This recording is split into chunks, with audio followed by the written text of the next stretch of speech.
We use strengths. Every single person on my team, I know everybody's top 5. I look at it all the time and I know their why, how, and what for every single team member. And, it's how do I lean into doing things different or whatever.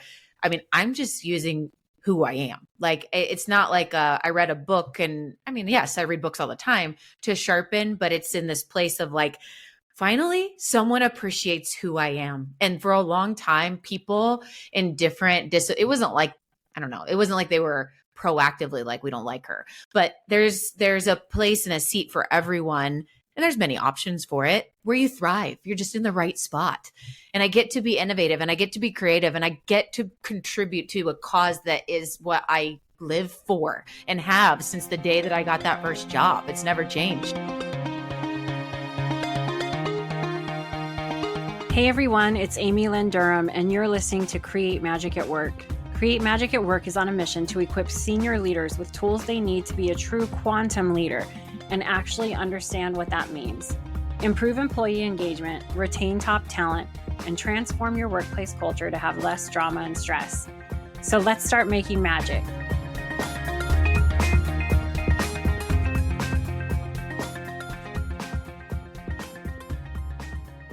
Hey everyone, welcome to Create Magic at Work. I am so excited because I am kicking off season 6 with Nikki Lewallen Gregory. She is the head of the People Forward Network, and this is coming off of the latest announcement that the Create Magic at Work podcast has moved to the People Forward Network. And this is an exciting moment for the whole entire Create Magic at Work community, because this is going to allow for me and Nikki and the People Forward Network to offer all of you so many more resources to help advocate for healthy leaders and healthy workplaces. So I thought it would be such an amazing moment to kick off season 6 with Nikki herself to share with all of you her vision on what a healthy workplace looks like. We're going to talk about all things SQ, team culture.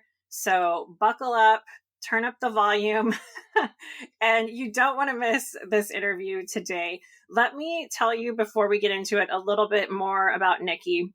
Nikki believes that the workplace is a mission field to use our strengths and maximize our lives. We spend the majority of our waking hours working. When we are energized and empowered by our work, we show up as a better version of ourselves in all areas of our lives. And the opposite is also true. Nikki believes that CEOs and all levels of leaders are the catalyst to make change on this topic. Her passion is devoted to employee engagement and employee experience. And let me tell you, she backs up her talk. Long-standing statistics say that 70% of employees are not engaged in their work. That is the hardest thing for leaders to try to do, is to figure out how to help the disengaged team. The result of this is a lack of a meaningful life, high turnover, low productivity. Both individual humans and businesses lose when meaningful work experience is not in the equation. In Nikki's mid-20s, she realized her passion for workplace engagement, and this started with her Loving Mondays keynote and Love What You Do weekly inspirational messages. Wow. I want to hear about this Loving Mondays keynote. Yeah. That sounds really cool for people to hear. Today, Nikki's focused on growing the People Forward Network, which you'll hear a lot more about. And this network inspires and empowers leaders on a people-first leadership journey to crush it. Nikki, welcome to Create Magic at Work. Thank you. I'm so excited. And thank you for having me on to kick off season 6, because this has been a long time coming for our partnership to happen. And I said at the beginning of this year, my husband and I do deep planning during our break, our team, in an effort of meaningful work. We take meaningful rest and we take over 2 weeks, everybody. And we work really hard for that. And my husband and I spend time documenting how are we going to be better this year. We have a podcast called Addicted to Betterment together. And one of the things I wrote down in the very few that I said I wanted to do for my leadership was to learn SQ through Amy Lynn Durham, because I believe that today, like, we have to be emotionally intelligent survive in this world. It's just a must. And still people are learning that. But the level above of the spiritual intelligence and being guided in a way that you almost can't explain, right? Like you're just so intuitively moving through the world and being your authentic self. I want that. And I know there's 21 skills and I can't learn it alone. So I can't wait to do it with you and to learn from the podcast and all the things that we're going to do this year. Yeah, thank you. Yeah, thank you for highlighting that. For everyone listening, Nikki and I met probably 3 years ago when I was a guest on her podcast, Gut Plus Science. And we've stayed sort of connected ever since. And now we've brokered this amazing partnership with Create Magic at Work, moving to the People Forward Network. And it's an exciting time. So one of the things that really stands out for me with you, Nikki, is you are a woman leader. You're the head of the People Forward Network. And I'm curious to hear your thoughts. Well, first, I think everyone would love to hear a little bit more about your background. And then I want to hear your thoughts on what your mission and vision is as the leader of the People Forward Network, being a woman in this space. Yeah. Okay. Well, I'm going to try to do this as quick as possible to bridge the background and the Loving Mondays thing with kind of like how this happened and how I got here. So I grew up with parents that were corporate America people. And we know that many times the majority of people live for weekends and live for Fridays and vacations. And I didn't even know that the workplace ever was a support mechanism for humans. I just never knew that. I just thought it's you go there, you work, you put in your time. I never saw it as like, this is a place that can help people evolve and grow and it can make them better. I just didn't grow up with that. My parents were great people, had great jobs. But until I got into my first internship experience, that I got hired from. I went undergrad and graduate degree and I had 3 internships that were like, nope. And then the fourth one was an employee assistance program. And the tagline was work-life balance. And then under that, it was like, find a coach to help you overcome the things that are, holding you back or a coach to help make you better. And I was like, wait, employers pay for that for their people?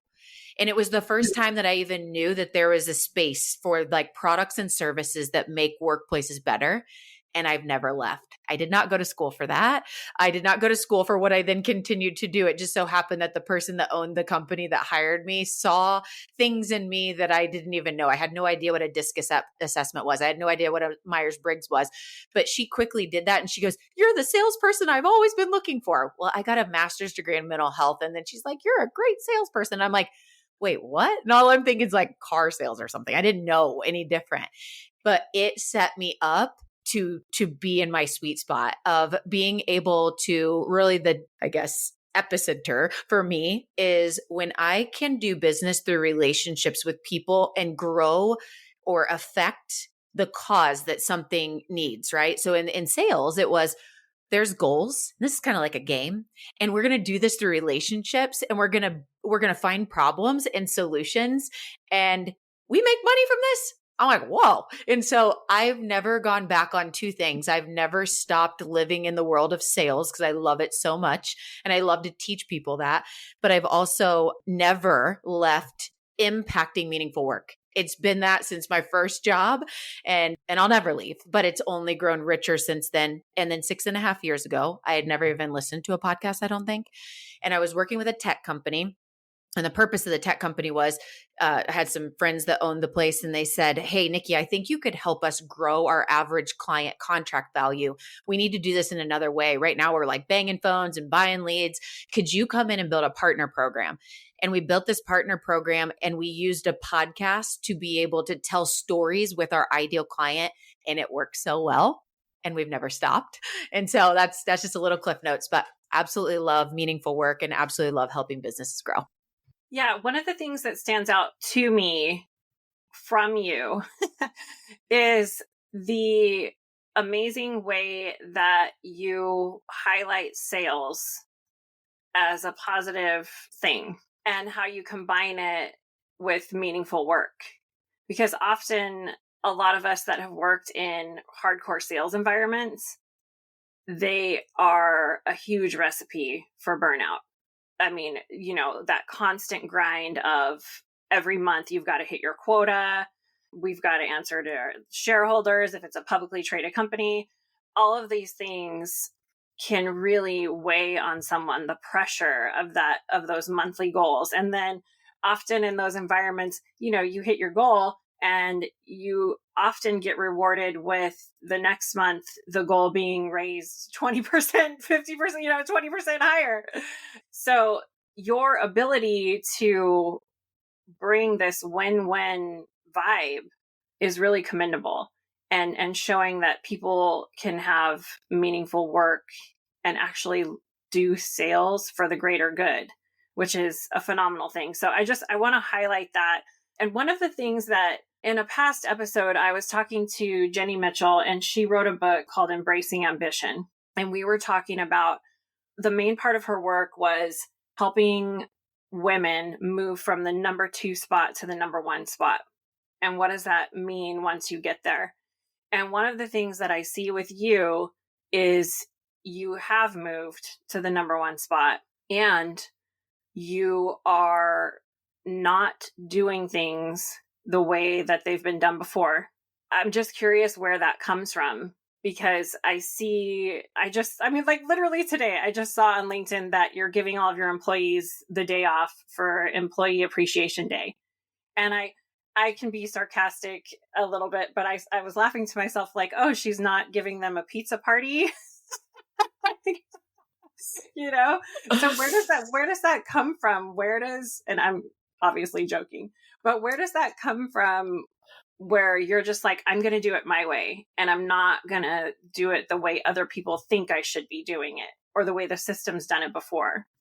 Well, as a child, I don't think that goes over very well with parents. So if my parents were listening to this, they'd be like, well, just good thing we kept our sanity, because I was born that way.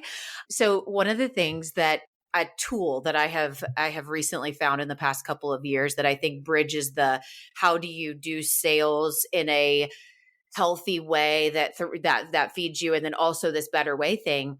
There's this tool called the YOS through the Y Institute, and it helps you put terminology with your why, your how, and your what. So if you're familiar with like Simon Sinek's work, it helps to put that together. My how is better way.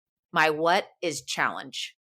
So my why is contribute to a greater cause than myself, right? So but when you're saying like where does that come from, it's kind of like strengths-based work. We use strengths. Every single person on my team, I know everybody's top 5. I look at it all the time, and I know their why, how, and what for every single team member. And it's how do I lean into doing things different or whatever. I mean, I'm just using who I am. Like, it's not like I read a book, and I mean, yes, I read books all the time to sharpen, but it's in this place of like, finally, someone appreciates who I am. And for a long time, people in different, it wasn't like, I don't know, it wasn't like they were proactively like, we don't like her, but there's a place and a seat for everyone. And there's many options for it where you thrive. You're just in the right spot. And I get to be innovative, and I get to be creative, and I get to contribute to a cause that is what I live for and have since the day that I got that first job. It's never changed. So I don't know, leveraging our inner, like, who are we, I think is where it comes from me. And then being inspired by others that do that, Yeah, I think that the courage to do that should be highlighted here. And I just want anyone listening, if they're in a leadership role, that this is a really great example of embracing doing something that hasn't been done before. And what could that look like? If you're thinking, oh, I'm just doing the way these systems are, the policies are within my organization, what can we do differently to reshape that? I think is really important. And you just seem so innovative in that because you just do it. And I think back to when I felt like I was innovative in my corporate executive position, but I think back like, gosh, I could have done so much more. Right? Like, as far as leading with wisdom and compassion, and I wouldn't have been fired for it. Like I always say, you're never going to get fired for starting a meeting off with everyone sharing what they appreciate for the week. or just these small little courageous, vulnerable moments. Anyways, so let's talk about team culture. Amy, one quick thing that I just want to mention, because you said something and I was like, there's a little tip here that might be helpful for people, is if you always think about what is the end in mind you're going for. The end in mind, always the end in mind. So if it's like Employee Appreciation Day, what is the purpose of that? The purpose is to show appreciation for your employees. Well, how could we make this a amazing experience? Why don't I ask them what they want? And then what they want, let's evaluate the options and do the one that we vote for or whatever, right? Like rather than like, oh, Employee Appreciation Day. Oh, I should probably send out that email. I guess I'll go to ChatGTP and type it in and whatever, right? It's versus not check the box. It's about making impact. So what is the end result? And then so much, it's end result mixed with win-win. All parties involved, how does everyone win towards this end result? And it's like, I don't know if that is, to me, it's so simple, but I don't know if that is helpful for other people. And they're like, oh, got it. Okay. But to me, it's end result. And then we look at the parties involved and then, what are the options? So anyway, don't check the box. It is kind of like in SQ Skill 18 as being a wise and effective change agent, right? And the wise and effective change agent doesn't rush to quick fixes. They uncover like root causes. They pull back layers to see how they can make a true impact or change for the greater good. So this is actually a simple example of somebody taking a step back and saying, oh, what is this really about? Yes. Let me go ask my team and uncover this, like you said, rather than like pulling something really quick and checking the box on it, right? Yeah. Thank you so much for being a guest on the Create Magic at Work podcast. How can everyone connect with you to learn more about the People Forward Network and all the cool stuff that we have going on right now? Yeah. Well, you can connect with me directly on LinkedIn. I'm on there every day and I'm pretty passionate about connecting with others. So yes, send me a message on LinkedIn. And if it's not LinkedIn, I would love for you to go check out our website and celebrate the work of Ashley Young. We're still like a work in progress, but she has like transformed our marketing and it's been such a fun journey for the past 5 years working together as our director of marketing now. So hit me up on LinkedIn, go check out our website. We would love to connect with you and advance your leadership journey. Yeah. Thank you so much. Thanks, Nikki. Thanks for helping to send some magic to everyone today. And thank you for welcoming Create Magic at Work to the People Forward Network. It's going to be an amazing experience. Thank you. I want to thank each and every one of you for coming back every week to listen to a new episode of Create Magic at Work and really helping to support and advocate for healthy leaders, workplaces, and lives for all of us. If you want any information on how to connect with me, click on the link in the show notes. You'll get access to all of the social media links for Create Magic at Work. Stay following along for more amazing episodes where we help you improve productivity and profitability in the workplace and decrease stress. Sending magic to everyone and see you next time.